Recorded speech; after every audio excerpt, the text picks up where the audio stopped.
Centro Terapéutico Cristiano presenta Radio Charlas, un espacio para capacitarnos, aprender juntos y recordar herramientas útiles para aplicar a nuestra vida.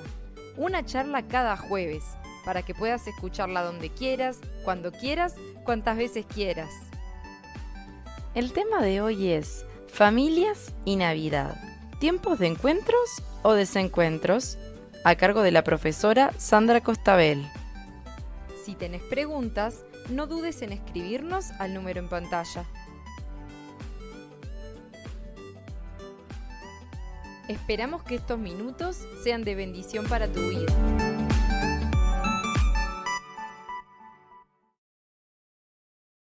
Bueno, ahí tenemos las familias perfectas. ¿Se acuerdan de la familia Ingalls? Es la que está más allá. Todos queríamos una familia como la familia Ingalls, ¿no? Ellos agricultores vivían maravillosamente, en esa granja todos se llevaban bien, eran decentes, de todo. Mira, la familia Ingalls se basó en un libro autobiográfico que se llamaba La Pequeña Casa o Little House. Suelen referirse, bueno, los episodios, si nunca lo vieron, busquen en un canal retro de esos, a la vida de los miembros de la familia que viven en una pequeña granja en Minnesota. En muchos episodios se refieren a la vida de, sobre todo, la segunda hija, Laura, porque realmente Laura Ingalls fue la autora del libro que les contaba. Y bueno, los episodios también hablan de otros miembros de la familia, de la comunidad, el pueblito que había ahí. Y había personajes ¿Quiénes se acuerdan los personajes? Sí. Ahí va. El doctor Hiram Baker, el médico de la ciudad. Muy bien. ¿Cómo se llamaba el señor de la familia? El padre, digamos. Charles, ahí va. Charles Ingalls, o Carlos sería en nuestro idioma, ¿no? Pero estaba allí Charles, su esposa era Caroline, sus 4 hijas eran Mary, Laura, Carrie, Grace. Y después, en otros episodios finales, adoptan algunos gurises más, que bueno, por acá tengo los nombres, pero no sé si vale la pena. Y después habían otros, ¿se acuerdan de la familia Olson, que eran los propietarios del almacén, ¿no? Que eran medios malvados ahí. La esposa Harriet era media malvada, y una víbora, dice, y después estaban, bueno, los niños, Nelly y Willy. Por ahí aparecía el doctor Baker, como decías vos recién, el médico de la ciudad, el maestro, que después se convierte en abogado, Adam Kendall, que al final de la temporada 4 se casa con Mary Ingalls. En fin, ya veo que todos son de esa generación y que miraban el programa, ¿no? Después tenemos la familia Montaner, muy de ahora, ¿no? Pero todos los siguen, aún los que dicen no digo que vos, pero digo, hay mucha gente pero sin embargo hace esto, ¿vieron? Con el teléfono tengo acá, y hacen así, y van mirando lo que hacen los Montaner. Todos están al tanto, ¿no? Los jóvenes y los viejos, porque los viejos siguen al Ricardo y a la señora, y los jóvenes siguen a Eva Luna y a todo eso. Y aparece como esa idea fantasiosa de la familia perfecta también, ¿no? Un poco la misma fantasía que con los Ingalls, porque la verdad es que el libro que genera la historia de la familia Ingalls no era nada perfecto. Lo que escribe Laura Ingalls habla de situaciones muy tristes en esa familia, que cuando la llevan al cine dicen, no vamos a contar las situaciones feas, vamos a pintarla como una familia ideal.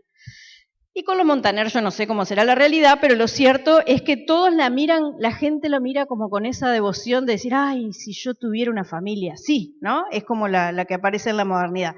Para hacer una reseña, quien no lo siga, Ricardo Montaner es un cantautor argentino que ha vendido más de 25 millones de discos a lo largo de su carrera. En las décadas del 80, 90 logró una gran popularidad con algunos temas que todavía suenan, como Tan enamorados, Déjame llorar o Bésame, entre otros. Y él dijo, me dedico a la música desde que tengo uso de razón y tengo una hermosísima familia. Eso es lo que asegura el patriarca de la familia Montaner en un tráiler, que ahora hay una serie sobre ellos. El músico está casado con Marlene Rodríguez Miranda y con ella tuvo 3 hijos, Ricky, Mau, Eva Luna, y además es padre de Alejandro y Héctor, que es fruto del primer matrimonio de este cantante con Ana Rosa Vaz, ¿no? Así que ahí tenemos ese modelo. Y después acá tenemos una familia de lo más alocada, odiada por muchos, simpatizantes varios de ellos también. En realidad son una burla a la típica familia estadounidense. Es como al revés, es como la mirada sincera de del desastre que somos, ¿no? Y ya tenemos ahí a los Simpson. Bueno, los nombres de los personajes es interesante, que son los nombres de la familia del escritor, ¿no? El escritor le fue poniendo los mismos nombres. El escritor es Matt Groening, algo así se dice. Sí, y la familia aparece junta por primera vez el 19 de abril del 87 en un show allí que con un corto, digamos, pero fue tan buena la repercusión que tuvo que enseguida apareció en el 89 el primer episodio de toda una hora con toda la familia. Bueno, ahí aparecen varios personajes, ahí se acuerdan, ¿no? Los nombres de los personajes. Bart, Maggie, el papá, Homero, Bart, ahí está, bueno, la señora, ¿cómo es que se llamaba? Marge, ahí va. Bueno, ya veo que todos también miran a los Simpson, así que esto es un buen test de darme cuenta de los programas que ven. Les traje estas familias porque muchas veces tenemos nosotros una idea un poco fantasiosa del modelo de familia, ¿no? Y tenemos por eso ese ideal de la familia Ingalls, que en realidad no existe, de los Montaner, algunos, que bueno, que a veces también con mucho dinero es fácil lograr algunas cosas que la gente mira y dice, uy, viven en esa mansión, todos felices, qué sé yo. Y la otra es como pintar todo lo negativo, digamos, ¿no? Con los Simpson ahí. Pero muchas veces miramos así y no nos damos cuenta que nuestras familias están atravesadas por un montón de cosas, buenas y malas. Ninguna familia es ni perfecta, ni espantosísima, ni todo negativo, ¿no? Todos tenemos nuestras cosas buenas y malas. Así que lo que vamos a hacer ahora es analizar algunas familias, sí, pero de la Biblia, porque la Biblia tiene una cosa que es que nos pinta las cosas como son. Vieron que no nos anda maquillando como los Ingalls que nos pintaron la familia perfecta, ni nos anda maquillando, no sé, supongo que para los episodios de los Montaner se habrán maquillado de verdad y habrán puesto luces y habrán pintado lo mejor, sino que la Biblia nos muestra las luces y las sombras de los personajes. Quería antes hablar de nuestras familias, antes de pasar a algunos ejemplos de la Biblia y decir, bueno, ¿cómo son las nuestras? También son familias que viven cambios constantes, ¿no? Son familias que tienen roles cambiantes, ¿no? Hoy día, antes uno tenía un trabajo y quedaba en el trabajo por toda la vida, ¿no? Ahora uno tiene un trabajo hoy, mañana no sabe, a lo mejor está desocupado y necesita en la familia una adaptación rápida y flexible de esto, ¿no? De los roles familiares, ¿no? Porque hoy, mañana capaz que la que trabaja es la señora y el esposo se queda en la casa ayudando a preparar a los niños para ir a la escuela y demás, y capaz que el año que viene sucede lo contrario, o capaz que trabajan los dos y necesitan de la ayuda de los abuelos, en fin, diferentes situaciones, todas muy cambiantes. Esto de la rapidez de este tiempo es una de las características que tiene la vida en este momento. Vamos como, ni a caballo, mire, los caballos van lentos, vamos como en un jet, ¿no? En este tiempo. Muy rápido sucede todo. Si los que tienen mi edad se ponen a contar todos los cambios que han vivido significativos, no sé todos los que podemos contar, ¿no? Yo tengo 54, no sé cuántos tienen ustedes, pero yo soy de la época que en un mundial, fíjense, vi aparecer la televisión color, ¿no? Me acuerdo que mirábamos en las vidrieras ahí los partidos, no sé si en el 78... En el 78, ahí va. Y ya estaba Maradona por ahí, uno lo miraba así como jugaba y qué sé yo, eran los mejores tiempos de Maradona, digamos, cuando recién apareció. Y vimos cuántas cosas, las computadoras. Cuando yo era chica, pensar en una computadora era pensar en las películas, unas máquinas gigantes que ocupaban toda la pared, y ahora la computadora es esto, ¿no? Entonces uno dice, ¿cómo ha cambiado, cómo entra todo, ¿no? ¿Dónde están? Mis hijos decían que yo tengo programa de radio y decía, ¿dónde está mamá en la radio? Y me buscaban. Pero claro, uno dice, ¿cómo cabe en esto tanta inteligencia? ¿No? Lo que llamamos inteligencia artificial. ¿Cómo Ahora estamos en la época que mi nieto me pide que ponga el GPS para pedirle cosas, que nos lleve a lugares. Entonces, como el GPS me va diciendo que dobla a la izquierda, que dobla a la derecha, él siente que tenemos un diálogo, ¿no? Más o menos con el GPS. Entonces, ha cambiado tanto, y esa rapidez a los seres humanos, no estamos creados para algo tan rápido. Vieron, ahora, dentro de pocos días, mi hijo menor se está por tirar en paracaídas, que recibió ahí un regalito. ¿Vieron cuando se tiran en paracaídas? Van tan rápido que la piel, ¿vieron? ¿Nunca vieron las filmaciones? Que no estamos hechos para esas velocidades. Y en estos tiempos vivimos una velocidad en la cual no estamos hechos para eso.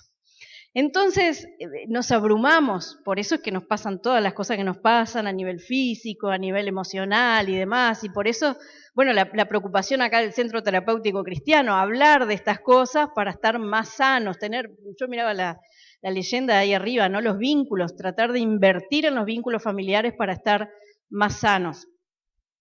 Entonces, estas son las características de nuestras familias, ¿no? Tenemos variadas problemáticas, variadas familias ensambladas, ¿saben lo que es, no?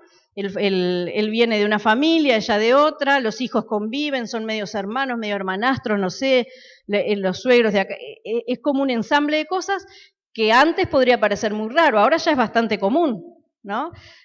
Familias migrantes, que implica un montón de cosas, el desarraigo de una tierra, el venir a encontrarse con otra cultura, si la cultura nueva te acepta o no te acepta, los hijos se van volviendo de esa nueva cultura y uno siente que se va perdiendo aquello del origen, cuántas cosas que están implícitas ahí. Y hay un montón de cosas más, familias totalmente distintas nos encontramos. Aquellos que son maestros, yo siempre me acuerdo que acá me encuentro algún maestro, hoy no veo a la maestra que veo siempre, pero en la escuela saben que se encuentran representantes de una variedad de familias imponentes. Viene una nena, un nene que vive con la abuela sola, la abuela lo cuida y los padres están presos, por ejemplo. Viene otro nene y vive con la familia tipo, ¿no? De papá, mamá y los hermanitos. Viene otro y vive de repente con una pareja del mismo sexo. Hoy día también se dan esas cosas. Entonces vemos que hay una variedad inmensa de situaciones familiares.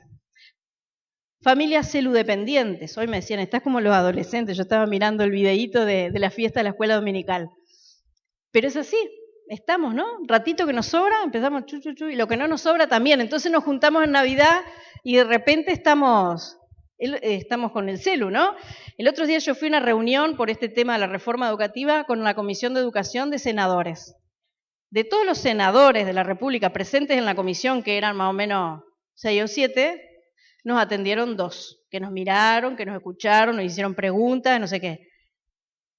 Los demás en otra, y sobre todo 2, que por supuesto no los voy a nombrar, no corresponde, estaban todo el tiempo con el celular, ¿no? Y a mí me daba ganas de ponerme en profesor y decirles, deje el celular, guarde el celular.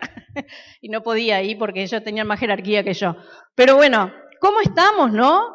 Porque esos señores eran ya grandes, digamos, no era una cuestión de que eran niños. ¿Cómo estamos los grandes también con ese tema? Celudependientes. Familias que enfrentan muchos problemas hoy día, ¿no? Hay problemas de todo tipo. Entonces, con esto llegamos a la Navidad, con problemas con hijos adictos, a veces no son los hijos, a veces son los mismos adultos adictos, con personas con enfermedades, con personas con depresión, con personas con tragedias económicas que no saben ni cómo van a hacer para llegar al otro día, o que perdieron el trabajo, o que con personas agresivas, ¿no? ¿Cuántos problemas de violencia tenemos en nuestra sociedad? Así que bueno, un crisol, digamos, de familias de todo tipo. Pero bueno, parece que siempre fue así, porque en la Biblia tenemos un crisol de familias también. Yo no puedo tomar todos los casos, pero tomé algunos. Y vamos a ver ahí, tengo lo de la familia de Judá, es una, por eso es que les voy a invitar a leer en Génesis 38, bien al comienzo de la Biblia. ¿Se acuerdan los hermanos, no? Habían vendido a José, ¿no? Los hermanos se habían puesto celosos, tenía todos esos hijos ahí, y bueno, los celos los llevaron, primero lo querían matar, después decidieron venderlo, se habían deshecho, digamos, de José. Y bueno, dicen en el Génesis 38, fue por esos días cuando Judá se apartó de sus hermanos. Finalmente, después de estar ahí, más adelante en la Biblia dice que él sentía una culpa importante, ¿no? Por lo que le habían hecho a José, Eso nos pasa también, ¿no? Vivimos con cosas adentro que no decimos, pero vivimos con culpas, con cosas que en algún momento estallan. No sé si en Navidad, pero en algún momento sale para afuera eso, ¿no? Y Judá vivía con eso también, ¿no? De lo que le habían hecho al hermano. Pero acá en el 38 nos dice que él se separa de los hermanos, se fue a Adulam, dice, donde vivió en la casa de un amigo suyo que se llamaba Hirá.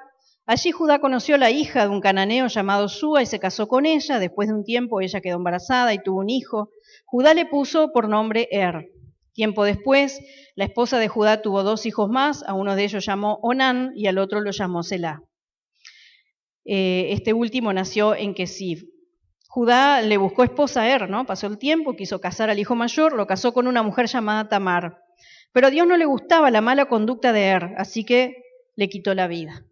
Ya ahí tenemos un problema, ¿no? El parece que era bandido, decimos ahora en esta época, ¿no? Pero no tenía una conducta muy agradable a los ojos de Dios. Así que el Señor le quita la vida y ya la había casado con Tamar, así que Tamar queda viuda, por lo tanto, ¿no?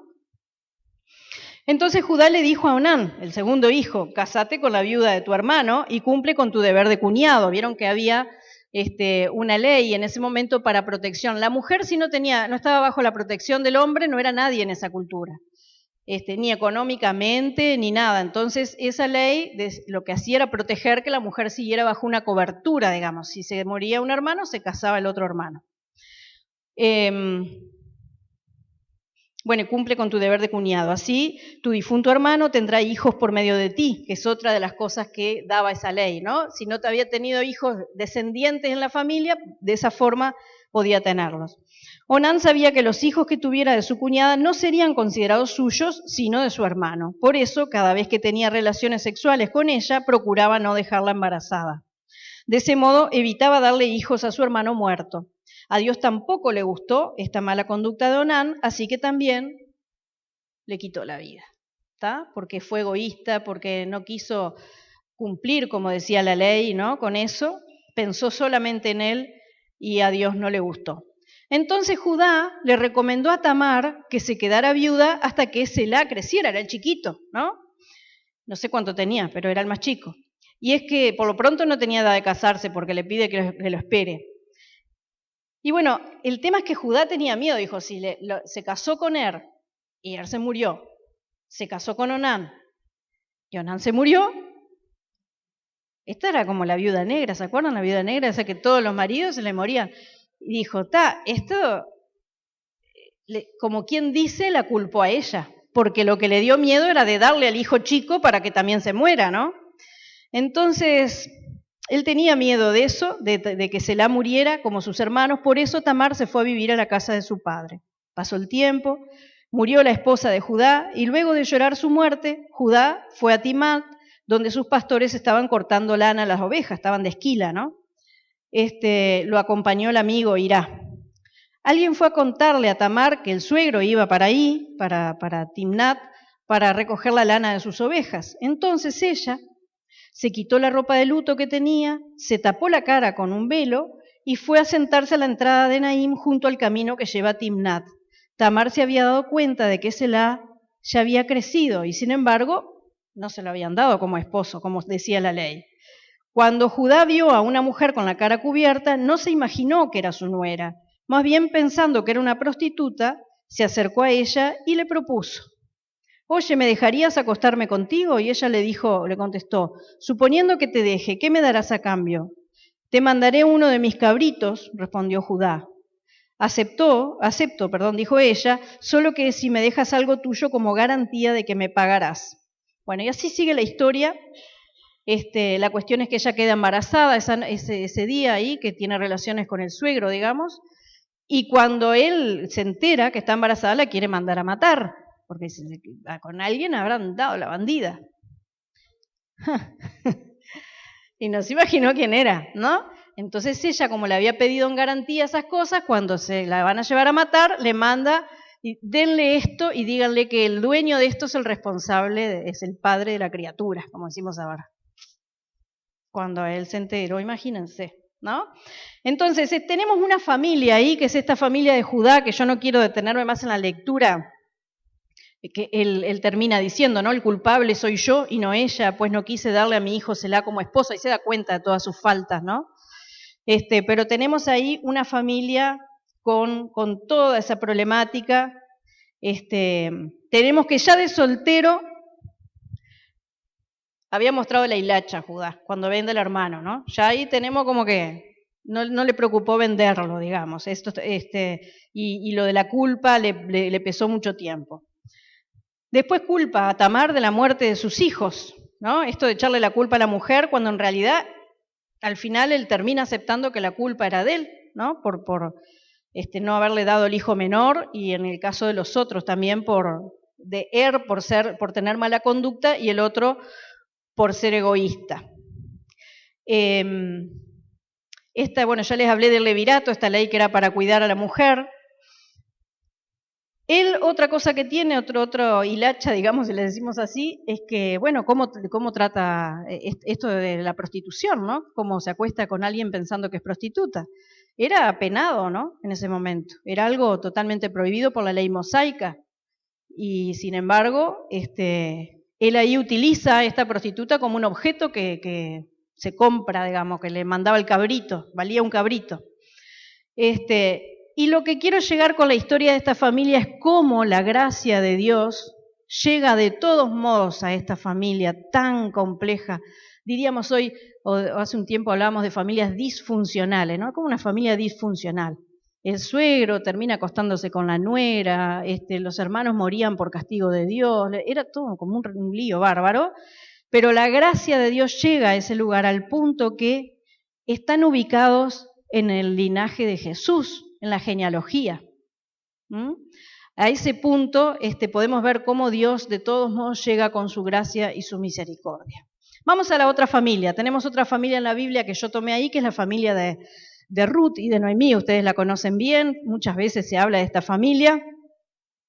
En Ruth capítulo 1, los primeros 6 versículos que dice, bueno, se los leo. Esta historia tuvo lugar cuando en el país de Israel todavía no había reyes, sino que al pueblo lo defendían libertadores ocasionales. En esa época no hubo cosechas y no había que comer, ¿no? Cuando no hay cosecha, se complica. Por eso una familia del pueblo de Belén, de la región de Judá, se fue a vivir al país de Moab, porque allí sí había comida. El esposo se llamaba Elimelec, la esposa se llamaba Noemí y los hijos se llamaban Malón y Quilión. Poco tiempo después de haber llegado a Moab, Elimelec murió, así que Noemí y sus hijos se quedaron solos. Pasó el tiempo y Malón y Quilión se casaron con muchachas de ese país. Una de ellas se llamaba Orfa y la otra Ruth. Pero pasados unos 10 años murieron Malón y Quilión, por lo que Noemí quedó desamparada, sin hijos y sin marido. Un día Noemí supo que Dios había bendecido al país de Israel dándole abundantes cosechas, y entonces ella y sus nueras se preparan para irse, y la historia que ya conocemos, ¿verdad? Pero bueno, solo en esos versículos tenemos un montón de información de esta familia, ¿no? Una familia que es golpeada por la tragedia una y otra vez. Primeramente, una enorme hambre. Si ustedes, alguno ha sufrido, que hemos tenido algunas complicaciones económicas últimamente, después de la pandemia, qué sé yo, solo una pinceladita, imagínense lo que es tener hambre de verdad en un país, ¿no? Donde no hay cosechas, donde no hay que comer, donde el vecino no tiene que comer, pero yo tampoco para darle al vecino, donde no tenemos nada, donde nos va mal a todos. Bueno, un poco más grave que nuestra situación está del otro lado del charco, y ven todo lo que sufren los hermanos argentinos cuando tienen el país mal. Bueno, esta era una situación todavía más grave, ¿no? Una enorme hambre que hace migrar a Elimelec con su familia, sus hijos, para irse a Moab, ¿no? Una tierra extraña, con otras creencias, ahí se van. Hoy vemos la migración, mucha gente está migrando y muchos lo hacen por esta razón, porque en los países, si ustedes ven las caravanas gigantes que hay de Centroamérica queriendo llegar a Estados Unidos, la gente le preguntan y dice, por mi país estamos mal, tenemos hambre, más vale ir a un futuro que no sabemos cuál es, buscar una solución y no quedarnos ahí a morirnos de hambre, ¿no? Y uno ve los peligros que enfrentan camino a un futuro que la verdad no está muy claro.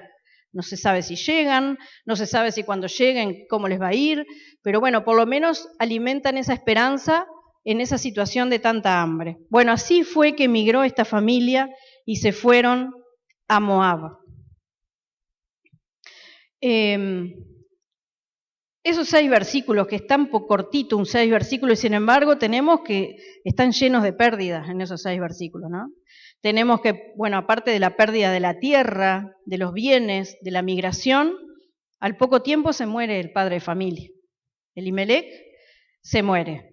Y después, más adelante, unos años más adelante, mueren los otros 2 varones, lo cual era una tragedia en esa cultura. Esto que les decíamos, las mujeres sin la protección de los varones quedaban totalmente desamparadas. Sus hijos también se establecieron en esa cultura, adoptaron la cultura antes de morir, obviamente, a tal modo que se casan con moabitas, ¿no?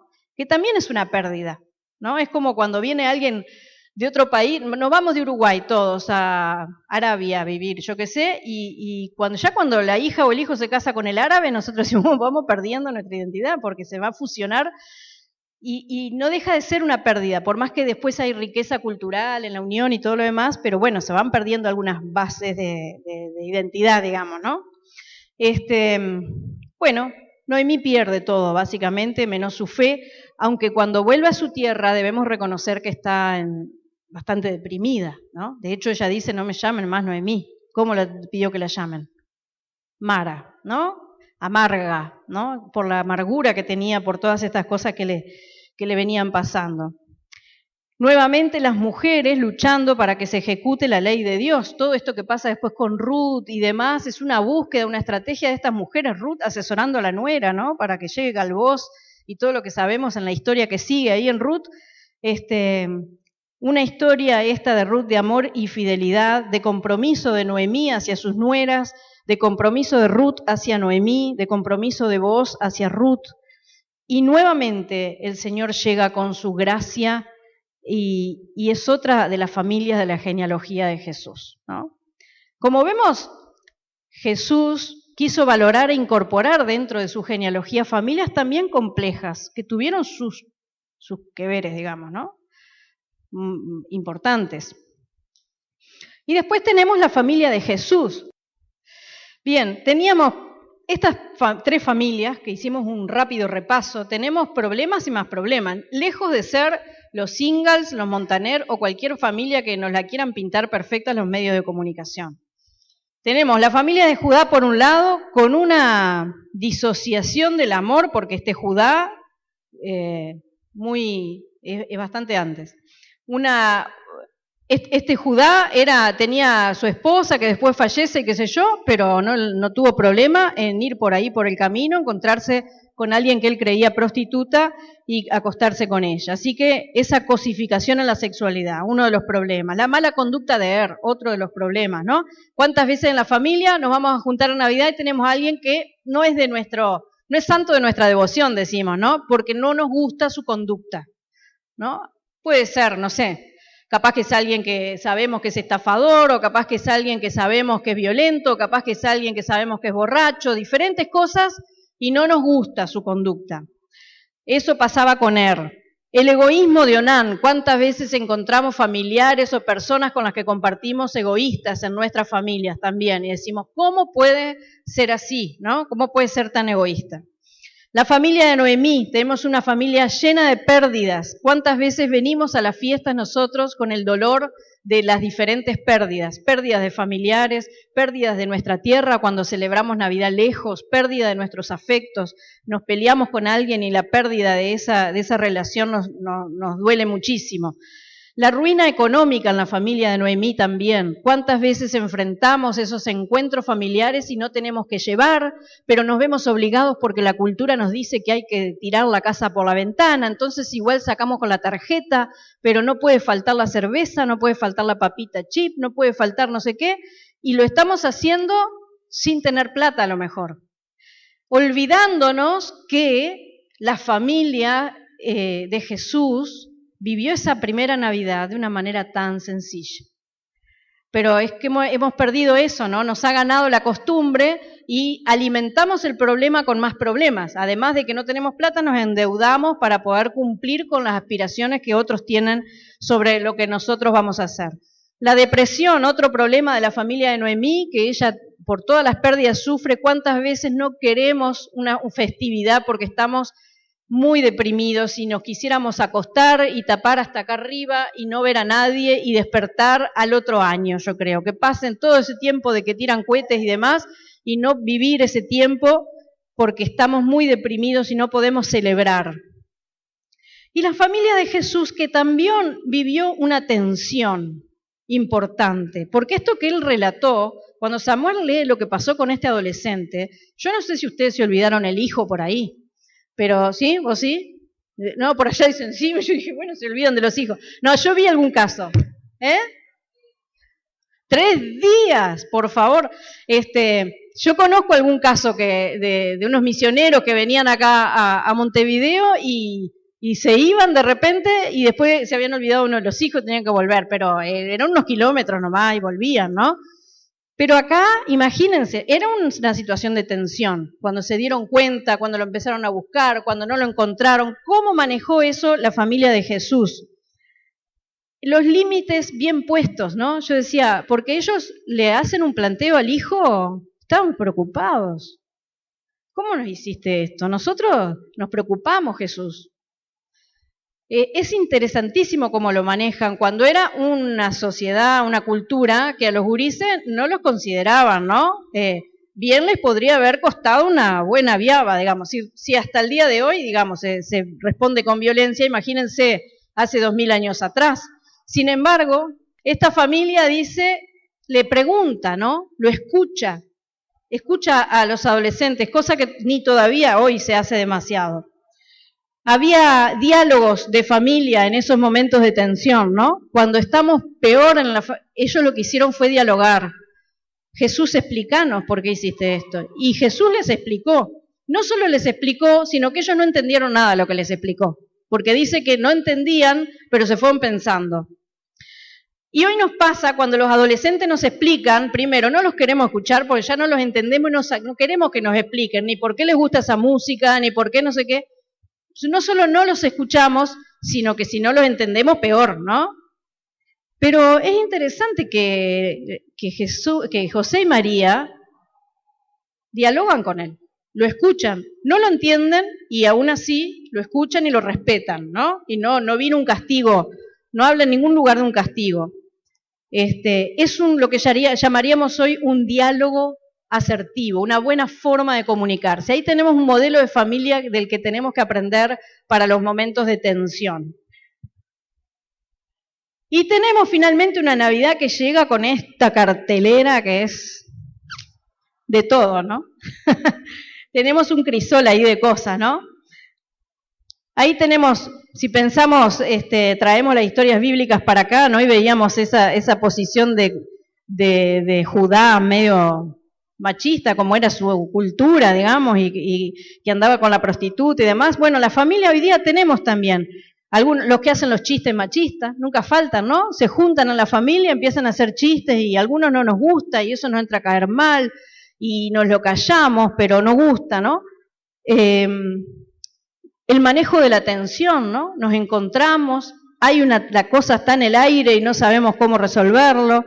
Los familiares con mala conducta como los familiares con depresión, los problemas económicos, el recuerdo de familiares fallecidos, recriminaciones, ¿no? De cosas que han pasado en el pasado, que no hemos perdonado, personas egoístas, los adolescentes que estarán en otra y no nos da por comprenderlos, se van, se encierran, agarran el celu, se ponen a escuchar, se ponen los auriculares, están en otro mundo.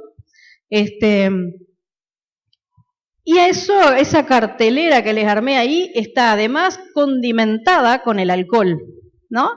Que no es que sea, el alcohol no es bueno ni malo, el problema es qué pasa cuando entra en el cuerpo de la persona. La Biblia nos advierte acerca de el no embriagarse, ¿no?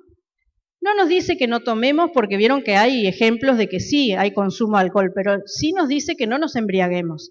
Y qué difícil es manejar eso, más cuando hay todos estos problemas ahí. Porque el alcohol lo que hace es desinhibir, no nos hace peores, nos desinhibe y saca lo que hay adentro de nosotros. En realidad es lo que somos, ¿no? Lo que pasa es que bajamos la guardia y ya no nos no nos aguantamos, digamos, tanto. Antes uno agarra y cuenta hasta 10 y no reacciona, pero con el alcohol se desinhibe y reacciona. Entonces no es que nos hace violentos, ya somos violentos, solo que en lugar de contenernos con el alcohol, tiramos la piña que hay que tirar, o el insulto que hay que tirar, o lo que me da la gana de decir, y todo se complica más. Entonces mi invitación es en esto de decir, bueno, ¿y cómo arreglamos esto? Si ahora se viene el 24 y nos juntamos y es verdad que todas estas cosas pasan. Si no es con familiares, es con amigos o con los que vamos a juntarnos. ¿Cómo vamos a hacer? Bueno, algunas características de la familia de Jesús, una familia que parecía que tenía esa forma de comunicarse tan asertiva. Vemos unos padres que valoraban las tradiciones, ¿no? Ellos iban, dice, a Jerusalén cada año, respetaban eso, es como decir, bueno, estos padres que van siempre a la iglesia, y uno dice, es por religiosos, ¿no? Pero esas rutinas sirven en la crianza, ¿no? Hacen que el niño y luego el adolescente y luego el adulto pueda ponerle en un lugar jerárquico esas cosas y puede decir, es importante el comer juntos, es importante acordarnos de Dios en la Navidad, es importante saber que esto es una festividad que tiene que ver con el nacimiento de Jesús y que no es la excusa para irme con los amigos de baile y de borrachera. Eso se construye en una familia como la construían los padres de Jesús, que iban todos los años a Jerusalén, ¿no? Entonces iban gestando en sus hijos, en Jesús primeramente y luego en los que vinieron, que iban gestando ese respeto por las cosas de Dios. Los hijos acompañaban los rituales de los padres. Vieron que hoy pasa esto de que los hijos no van, si no quiere ir a la iglesia no va, si no sé qué. Claro, llega un momento que los hijos resuelven por sí mismos, obviamente, cuando son grandes. Pero el ir nutriéndolos desde pequeños de eso de ir, ¿no? De eso de acostumbrarse a ir a la iglesia, de acostumbrarse a cantar las canciones de Jesús y de Dios, de entender la Biblia, ¿no? Cuando se hace con coherencia, obviamente que si es un padre y una madre que lo lleva a la iglesia y en la casa es otra cosa, es una persona mala, violenta o lo que fuera, el hijo le hace cortocircuito el mensaje, ¿no? Pero estamos hablando cuando hay coherencia, como era el caso de la familia de Jesús. Es interesante en el punto 3 que daban espacio a su hijo adolescente.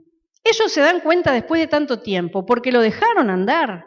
No eran padres sofocadores, eso es importante también. A veces como padres estamos arriba de las botijas y dame ese celular, y hace esto, y pone lo otro, y estudia acá, y no vayas para allá, y los chiquilines se terminan cansando. Vemos en estos padres, unos padres que lo dejaron, claro, con un cierto control que en un momento se dieron cuenta que no estaba, pero ellos pensarían, están jugando con los primos, están jugando con los vecinos, con los del, no sé, no estaban todo el tiempo, dame la mano que si no te va a pasar algo, te vas a caer, no estaban así, lo tenían ahí, a la vuelta, pero con cierta libertad, ya tenía 12 años, ¿no? Después vemos la comunicación asertiva, ellos le dicen, así nos sentimos nosotros, o sea, les dicen, tu padre y yo estábamos preocupados, le dice María, ¿no? No le dicen, sos un banana, como decimos hoy, sos un bobo, ¿cómo te vas a ir? ¿No? ¿Vieron las cosas que surgen cuando uno rezonga al gurí? Uno va por la calle y ve a veces los padres rezongar, y ya me da unas ganas de agarrar a los padres, porque le dicen, ¿pero qué hacés? Bueno, no quiero repetir palabras que a veces son malas palabras, ¿no? Pero le dicen cualquier cosa, mientras los cinchonean así, le dicen, y ponen el descalificativo en el niño. Pero acá María no le dice, sos un tarambana, te fuiste solo, no te das cuenta, cómo te podías perder, no le dice cosas que es Jesús, le dice, nosotros nos preocupamos, lo que nos pasó a nosotros con tu vida fue esta. Entonces, y en las familias no hacemos eso cuando nos reunimos. Nos pasa de todo, pero nunca decimos, a mí me hace sentir mal cuando vos te emborrachás. ¿Tá? No es que vos sos un borracho perdido, quizás sí, pero no es que, no le pone el mal en el otro, sino decir, yo me angustio, cuando vos lo haces yo me angustio, porque te veo decir, te veo ridiculizarte, porque te veo que te hace mal a la salud, porque cuando vos insultás, a mí me da miedo, ¿no? No decir sos, no sé, logro, sino decir, a mí me da miedo lo que vos haces. Entonces nunca se entera el otro de lo que nos pasa a nosotros a nivel de sentimiento. Es muy interesante lo que hace María cuando dice, nosotros nos preocupamos. ¿Por qué nos hiciste esto? Nosotros, fíjate cómo estábamos. Ese es el planteo de María. No le dijo, pero te voy a...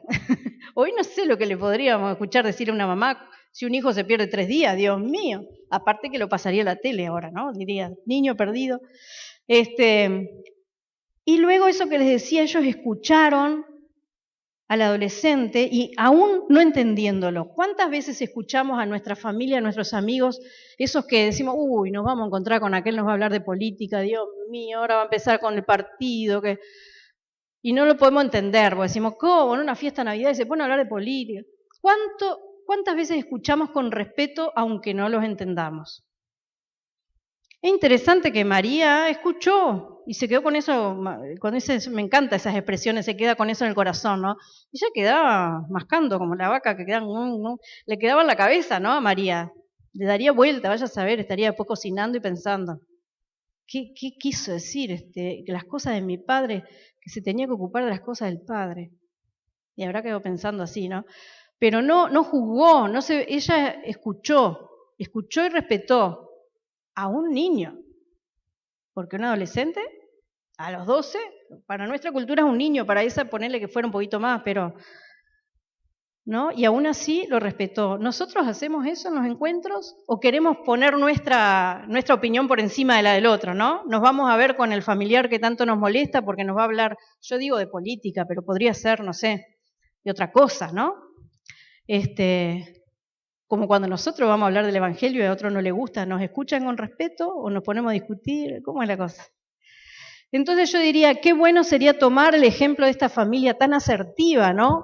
Que no por casualidad es así la familia de Jesús. Yo creo que se eligió una familia estratégica para que Jesús creciera y fuera el humano, en la parte humana que fue, si bien es Dios, en la parte humana que fuera el humano que fue, ¿no? Porque tuvo una familia que lo formó en un nido de crianza, decimos, ¿no? Cómo uno lo contiene un nido, depende del nido que tenga, cómo sale la criatura, ¿no? Y ese fue un nido espectacular, ¿no? El que vivió. La verdad que con María hay que sacarse el sombrero, porque después que hay que acompañar al hijo ahí a la cruz y qué bravo, ¿no? Todo lo que debe haber vivido. Pero ¿cómo supieron tomar eso, ¿no? Desde el anuncio tan inesperado, un embarazo rarísimo, un embarazo de la nada, era como muy raro, y aún así esa fidelidad, ¿no? Que llevaron como familia. Pero es verdad que mucho no nos toca vivir en nidos de crianza adecuados, y después tenemos que manejarnos como gato entre la leña, no sé, no me sale la expresión, pero tenemos que revolvernos ahí, ¿no? Y ahí aparece la iglesia nido, ¿no? Decimos, ¿qué rol cumple la iglesia nido, ¿no? Una iglesia sana, una iglesia familia, una iglesia que contiene, que abraza, que podamos enseñar a cultivar ese tipo de relaciones, no juzgar, porque también lamentablemente a veces hay chumerío en las iglesias y esto, lo otro, entonces no hagamos eso, sino que preguntemos, cuando una hermana o un hermano nos dice algo que nos duele, digamos cómo nos sentimos, ¿se acuerdan cómo dijeron los padres de Jesús? Eso que vos dijiste me hizo sentir mal, te lo quería decir, porque no quiero que nos llevemos mal, pero eso me duele, eso me hiere, ¿no? Que poder decir cómo uno se siente a nivel interno, acostumbrarnos a decir lo que sentimos en el momento apropiado y de la manera adecuada, de una manera tierna, de una manera respetuosa, ¿no?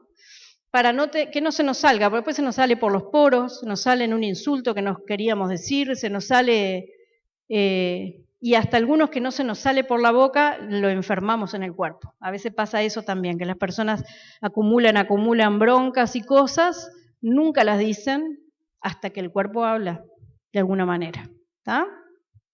Así que yo les quería traer esta reflexión, y yo no sé ustedes si se acuerdan que estaban haciendo hace 5 años. 2017, no se acuerdan, ya de la pandemia borró todo. Cada uno sabrá si se pone a pensar, ¿no? Yo me acuerdo que festejé mi cumpleaños en un teatro ese año, después estuve compartiendo escenario con Luis Alfredo Díaz y un mes después con Santiago Benavides, y fueron eventos importantes, por eso me acuerdo. Pero en Argentina, en ese año, la banda Rescate que fue fundada en 1987 y que después se disolvió, y cuyo líder y vocalista y cantautor falleció recientemente, compuso y lanzó ese año, en el 2017, una chacarera de Navidad. Y es interesante la reflexión que lo lleva a Ulises Yeyeravide a hacer esta chacarera. La letra dice, ese niño tiene que nacer y no encuentra sitio. Esa fue la frase con la que me desperté esa mañana, dijo Ulises Yeyeravide, fundador, vocalista de la banda. Luego continuó diciendo, pensando en que si el niño Jesús tuviera que nacer en este mundo, nuevamente no encontraría lugar en él. Dice, Rescate nunca había escrito una canción de Navidad, así que con esa frase como única herramienta salí a caminar para encontrarme con esta canción.